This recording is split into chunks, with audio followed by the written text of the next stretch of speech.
Hi friends, இது நம்ம civil and business channel. இன்னைக்கு நம்ம பார்க்க போகிற வீடியோ என்ன அப்படின்னா, ஒரு பால்கனிக்கு ரூப் பீம் தேவையா அப்படிங்கிறதும், பால்கனியோட சைஸஸ் என்ன அப்படிங்கிறதும், அடுத்து மூணாவது மிக முக்கியமானது, அந்த பால்கனிக்கு நம்ம வந்து கைப்பிடி கட்டலாமா, இல்லை எம்எஸ் வைக்கலாமா, எஸ்எஸ் வைக்கலாமா, அப்படி எஸ்எஸ் எம்எஸ்லாம் வைக்க போகிறோம் அப்படின்னா என்னென்ன நம்ம வந்து ப்ரீ ஒர்க்காக என்னென்ன பண்ணணும் அப்படிங்கிற கம்ப்ளீட் டீட்டெயில் இந்த வீடியோவில் இருக்குது. ஸோ வீடியோ ஸ்கிப் பண்ணால் பாருங்கள், கட்டாயம் வந்து யூஸ்ஃபுல்லாக இந்த மாதிரி யூஸ்ஃபுல்லாக உங்களுக்கு யூஸ்ஃபுல்லாக இருக்க மாதிரி மற்றவங்களுக்கு யூஸ்ஃபுல்லாக இருக்கணும் அப்படின்னு நினச்சிங்கன்னா வீடியோ லைக் பண்ணிட்டு பாருங்கள். வாங்க வீடியோக்குள்ளே போகலாம். ஒரு அழகான ஒரு பிளான் தேவை, இல்லைன்னா வாஸ்துப்படி நான் வந்து வீடு கட்டலான் இருக்கேன். ஸோ அது எனக்கு தேவை. அது மாதிரி அந்த பிளானுக்கு எவ்வளோ மெட்டீரியல் வரும், மணல், சிமெண்ட்டு, செங்கல், அதுக்கான காஸ்ட் எவ்வளவு, அந்த பில்டிங்க்கான ஓவரால் காஸ்ட் எவ்வளவு அப்படிங்கிறது எனக்கு ஒரு எஸ்டிமேஷன் நான் பண்ணி தரணும் அப்படின்னாலும், இல்லை அப்படின்னா பிளானுக்கு என்ன சைஸில் பில்லர் போடணும், என்ன கம்பி போடணும், எத்தனை கம்பி போடணும், எவ்வளோ குவான்டிட்டி ஆஃப் ஸ்டீல் போடணும் அப்படிங்கிற கம்ப்ளீட் செக்சுரல் சம்மந்தமான டீட்டெயில் வேணும். இல்லை அப்படின்னா அந்த பிளானுக்கு எலிவேஷன் தேவை, முகப்பு தேவை. அதுக்கடுத்து டவுட்டு எதாக இருந்தாலும் கீழே ஒரு நம்பர் இருக்க, நீங்கள் அது கான்டாக்ட் பண்ணுங்கள். ஃபஸ்ட்டு பால்கனிக்கு ரூப் பீம் தேவையா அப்படின்னா தேவையும் இல்லை.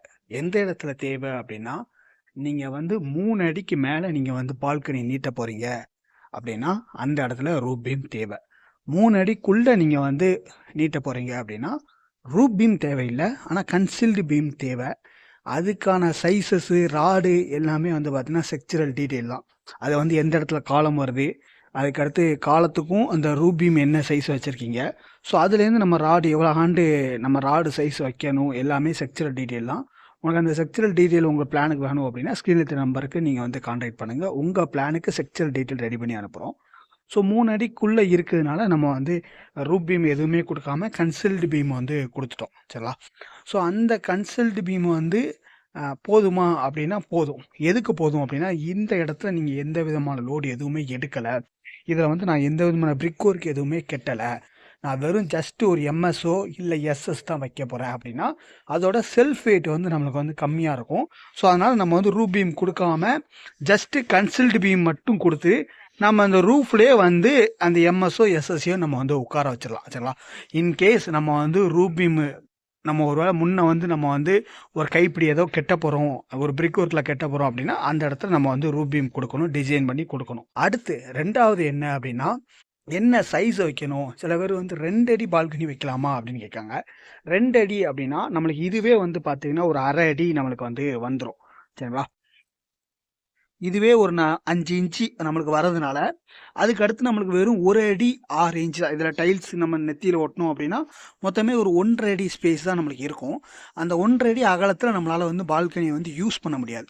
ஸோ அந்த காரணத்தினால மினிமம் வந்து ஒரு 2.5 அடியாவது மினிமம் இருக்கணும். மேக்ஸிமம் வந்து பார்த்தீங்கன்னா ஒரு 4 அடிக்கு மேலே போகாமல் பார்த்துக்கணும். சரிங்களா? ஒரு 5 அடிலாம் போகுது அப்படின்னா நம்ம அதுக்கு தகுந்தாப்புல டிசைன் பண்ணி ப்ராப்பரான டிசைனிங்கில் தான் பண்ணணும். 2.5 அடி டு ஒரு 4 அடி வரைக்கும் பண்ணுறோம் அப்படின்னா நம்மளுக்கு வந்து ஓகே. சரிங்களா? ஏன்னா இந்த கார்னரில் நம்மளுக்கு வந்து வெயிட் மூலமாக வந்து கிராக் வெடிப்பு வந்துடும் ஒருவேளை நீங்கள் டிசைன் பண்ணி பண்ணலை அப்படின்னா. சரிங்களா? ஸோ அதனால் இந்த ஜாயினில் வந்து நம்மளுக்கு வந்து இந்த இடத்துல லோடு கொடுக்கல, இதோட வெயிட்டில் வந்து பார்த்தீங்கன்னா இங்கே பெண்ட் ஆகையில் இங்கே தான் நம்மளுக்கு வந்து கிராக் அடிக்கும். ஸோ அதனால் ப்ராப்பர் டிசைன் பண்ணி பண்ணுங்கள்.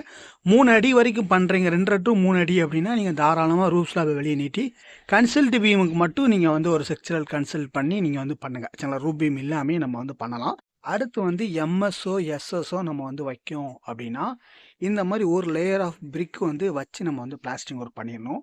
எதுக்கு அப்படின்னா இதில் உள்ளக்கூடிய தண்ணி வந்து பார்த்திங்கன்னா நம்ம வந்து வடிஞ்சு நம்மளுக்கு வந்து இந்த ஸ்லாபில் பூரா நம்மளுக்கு வந்து தண்ணியாகி அது வந்து டேம்னஸாகவும் ஆயிரும், அது வந்து ஃபெயிலியராகவும் ஆக்கிரும். ஸோ அதனால் இதில் விழக்கூடிய தண்ணி எல்லாத்தையும் நம்ம வந்து டைல்ஸ்லேயே ஒரு வாட்டம் கொடுத்து ஏதோ ஒரு இடத்துல, இப்போ இந்த இடத்துல நம்ம வந்து ஒரு ஓட்டை போட்டு ஒரு பைப்பை கொடுத்து நம்ம வந்து தண்ணியை வந்து வெளியே போக வைக்கணும். இல்லை அப்படின்னா நமக்கு இந்த இடம் ஏதோ ஒரு இடத்துல நம்ம வந்து ஒரு கரவு மாதிரி கொடுத்து நம்ம வந்து தண்ணியை வந்து வெளியே போக வைக்கணும். ஸோ அதுக்காண்டி வந்து பார்த்திங்கன்னா சுற்றி நம்ம வந்து ஒரு லேயர் ஆஃப் பவுண்ட்ரி மாதிரி ஒரு லேயர் ஆஃப் பிரிக் வந்து வச்சிடணும். சரிங்களா? ஸோ அதை வந்து பார்க்கணும். எம்எஸ்ஓ நீங்கள் வந்து எஸ்எஸ்ஓ கொடுக்கிங்கன்னா நம்ம ஏன்னா பிரிக் ஒர்க் கட்டுறோம் அப்படின்னா ஆட்டோமேட்டிக்காகவே பிரிக் வந்துடும். இல்லை நம்ம வந்து ஒரு எம்எஸ்ஓ எஸ்எஸ் தான் வைக்க போகிறோம் அப்படின்னா ஒரு லேயர் ஆஃப் பிரிக்கை மட்டும் வச்சு பிளாஸ்டிக் ஒர்க் பண்ணிடணும்.